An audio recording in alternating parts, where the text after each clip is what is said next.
Japonya'nın başkenti Tokyo'da Asya'da insan hakları, özgürlük ve demokrasiye saygı ve dayanışma gösterisi düzenlendi.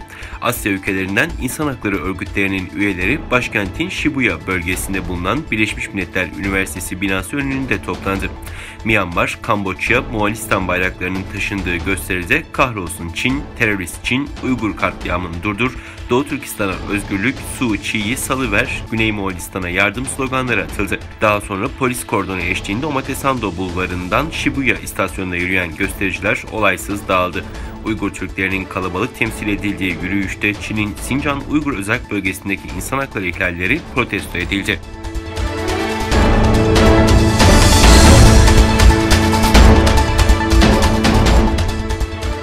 Çinli yetkililerin son zamanlarda Doğu Türkistan'daki gençlere yönelik Çin Komünist Partisi propagandalarını hızlandırdığı öğrenildi.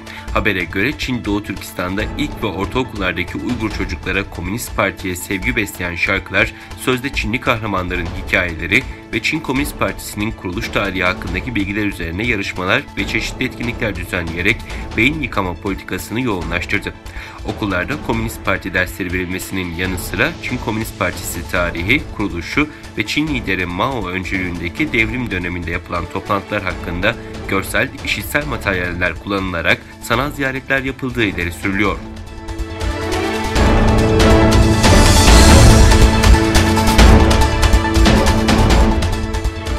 Çin'in Uygurlara yönelik kitlesel zorunlu çalıştırması Amerika Birleşik Devletleri'ndeki güneş paneli toplumlarını harekete geçmeye zorladı. Amerikan Güneş Paneli Derneği'nin geçen hafta güneş paneli malzemelerinin kaynağını ve tüm tedarik zincirini izleme için bir önlem başlattığı bildirildi. Amerikan tedarik zinciri ağına göre güneş enerjisi tedarik zinciri takip sistemi özellikle Uygur Özerk Bölgesi'ndeki insan hakları ihlallerini hedefliyor. Çin, dünyanın en büyük güneş paneli üreticisi ve Doğu Türkistan ana malzeme üssü.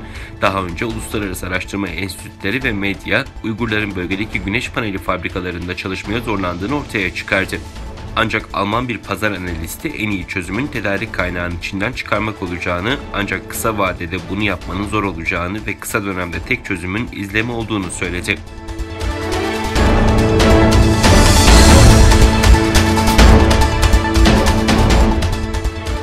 ABD Ulusal Havacılık ve Uzay Ajansı, roketi kontrolsüz şekilde Hint Okyanusu'na düşen Çin'e standart sorumluluğunu yerine getirmeme eleştirisinde bulundu. NASA yöneticisi sosyal medya hesabı üzerinden açıklama yaptı. Bill Nelson, uzay yolculuğu yapan ülkelerin dünyaya geri dönen araç kalıntılarının insanlara ve mülklere yönelik riskini en aza indirmesi gerek. Çin, uzay enkazı konusundaki standart sorumluluğunu yerine getiremiyor, dedi. Çin Uzay İstasyonu'nun çekirdek modülünü yörüngeye taşımak üzere 29 Nisan'da uzaya fırlatılan ve kontrolden çıkan Long March 5B roketi Hint Okyanusu'nda Maldivler yakınlarında bir yere düşmüştü.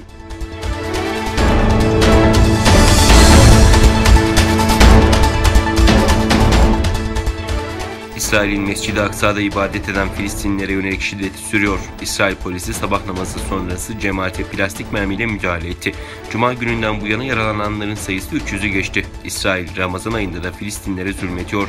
Doğu Kudüs'ün Eskişehir bölgesinde bulunan Harem-i Şerif savaş alanına dönüştü. Bu kez Mescid-i Aksa'da sabah namazından çıkan cemaat hedefteydi. İsrail polisi cemaate plastik mermi ve ses bombalarıyla müdahale etti.